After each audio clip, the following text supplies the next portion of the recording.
We'll learn how to find the rate or percent in a given problem. Rate is the number compared to 100. Ang rate, ito yung number na ikinukumpara sa 100. It has a percent sign or the word percent. Ang rate, meron itong percent sign o kaya naman ay may word na percent. Dito sa 6% of 900 is 54. Ang 6%, ito yung tinatawag nating rate. Meron siyang percent sign.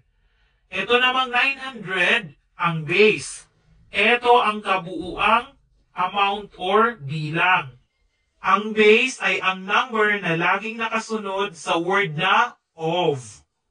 Ang 54 ang percentage. Ito ay bahagi ng kabuuan o ng base. Okay, tingnan natin ang tanong na ito. What percent of 120 is 30? Anong porsyento o ilang porsyento ng 120 ang 30? Okay, ang nawawala dito ay yung number na may percent sign. Ibig sabihin, rate ang hahanapin natin o isosolve natin ang rate. Ang formula sa pagkuha ng rate ay rate equals percentage divided by base times 100. Ito yung formula na gagamitin natin sa pagkuha ng rate. Okay, substitute natin yung given numbers para ma-solve natin. Rate equals, yung percentage ay itong 30. Ang 30 ay part lamang ng 120. Bahagi lamang siya ng 120. Okay, 30 yung percentage. At ang base, ito yung kabuuang bilang o yung total amount. Ito yung 120.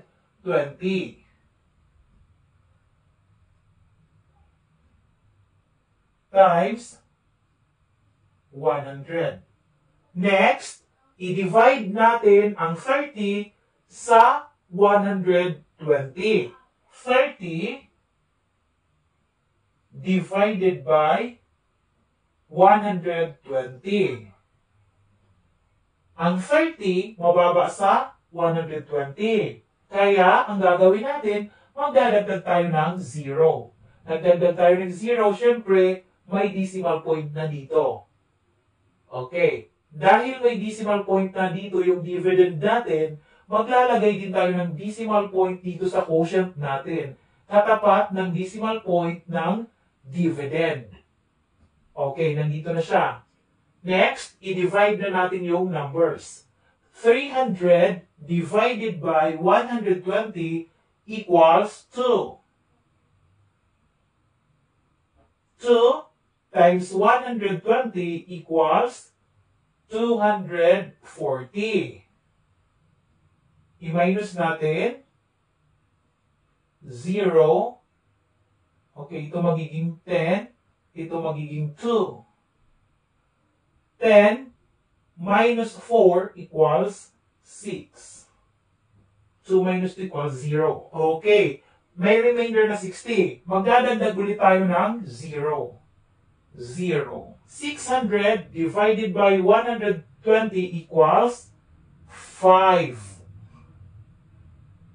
5 times 120 equals 600.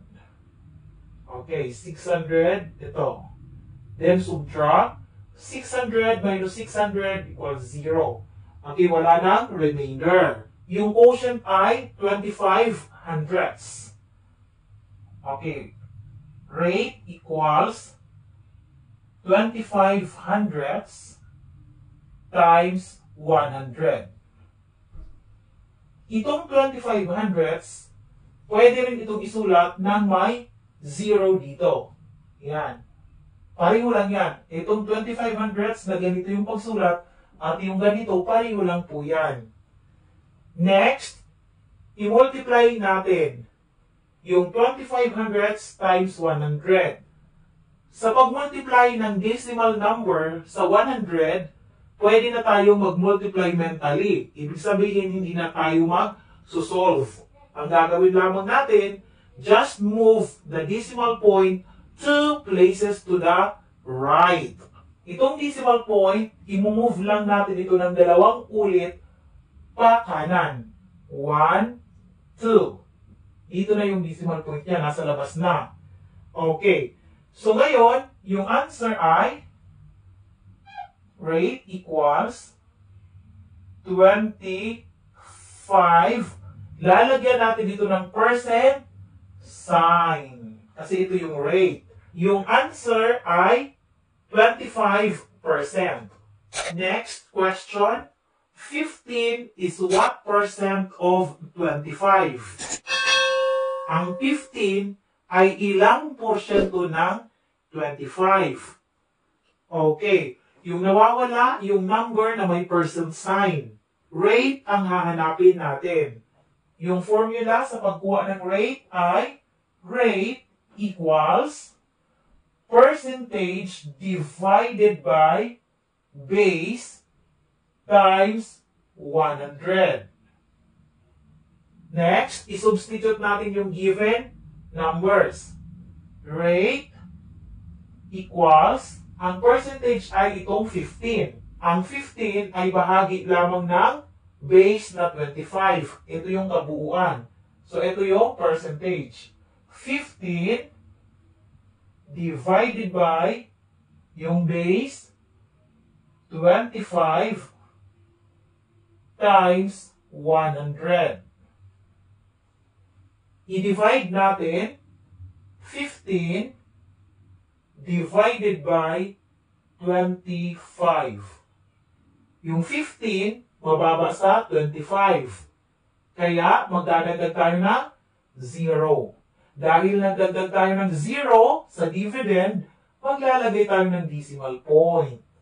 Meron ng decimal point ang ating dividend, kaya maglalagay din tayo ng decimal point dito sa quotient, katapat ng decimal point ng dividend. Then, i-divide na natin. Okay, i-divide na natin ito. Huwag ninyong pansinin itong decimal point. Itong numbers lamang. 150 divided by 25 equals 6. 6 times 25 equals 150. Next, subtract. 150 minus 150 equals 0. Okay, wala nang remainder. Ang quotient ay 6/10. Okay. Rate equals 6/10. Ang 6/10, pwede natin isulat ng ganito, pwede rin ng ganito. Pareho lang po yan. Times 100. Rate equals, i-multiply natin ang 6/10 times 100. Hindi na natin kailangan pag mag-solve sa pag-multiply ng decimal number sa 100. Ang gagawin lamang natin, i-move natin ang decimal point 2 places to the right. 1, 2. Dito na yung decimal point. May space dito, maglalagay tayo ng 0 dito as placeholder. Okay. Kaya yung answer ay 60. Okay, ito yung answer, 60. Siyempre, itong 0, hindi na natin siya isusulat kasi na-move na natin yung decimal point. Nandito na. Kaya whole number na ito na 60. 60, and then, lalagyan natin ito ng percent sign. 15 is 60% of 25. Next problem, 20 is what percent of 200? Okay, kunin natin kung ilang porsyento ng 200 itong 20. Rate equals percentage divided by base times 100. I-substitute natin yung given numbers. Yung percentage ay itong 20. Word siya, syempre, ilalagay lang natin yan sa number or figure, 20. Ang base ay itong 200. Ito yung kabuuan. 200 times 100. Next, i-divide natin 20 divided by 200. Yung 20 mababa sa 200. Maglalagdag tayo ng 0. At syempre, maglalagay tayo ng decimal point dahil nagdagdag tayo ng 0. Then, magkakaroon ng decimal point ang ating quotient. Okay. Next, i-divide na natin. Huwag na natin pansinin itong decimal point. Yung number na lamang na 200. 200 divided by 200 equals 1. 1 times 200 equals 200. Subtract 200 minus 200, 0.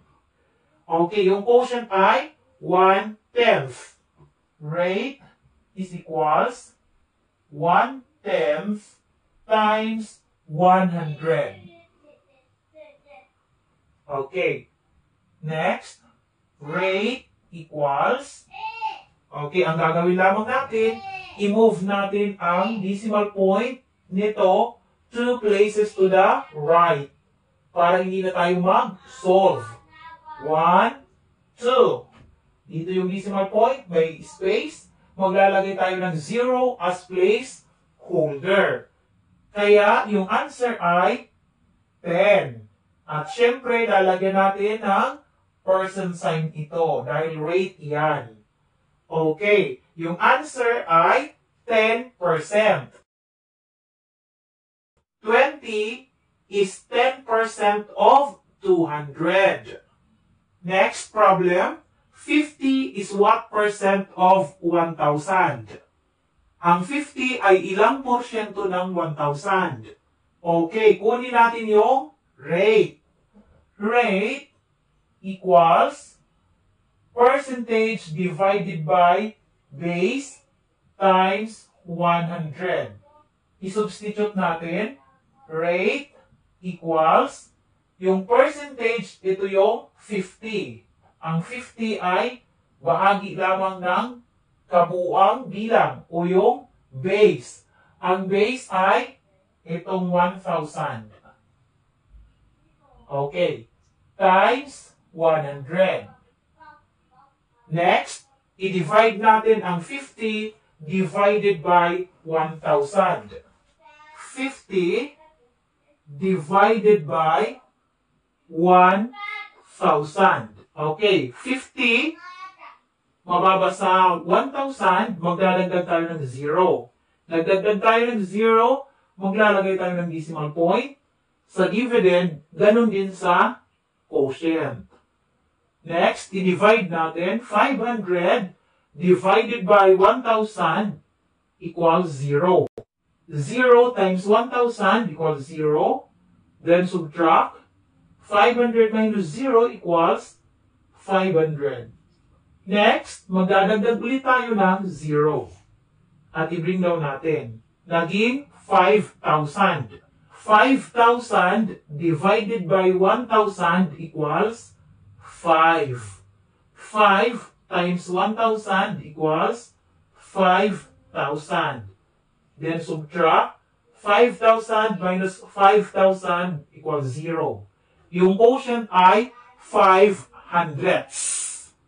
Isulat natin dito. Rate equals 500 times 100. Next, i-multiply na natin ang 500 times 100. Ang gagawin lamang natin, i-move natin ang decimal point 2 places to the right. 1, 2. Nandito na sa labas yung decimal point. So yung answer ay whole number lamang na 5. Rate equals 5. At lalagyan natin ito ng percent sign. 5%. Ito yung answer. 50 is 5% of 1,000. That's all for this video. Sana may natutunan kayo sa video ito. See you next time. God bless!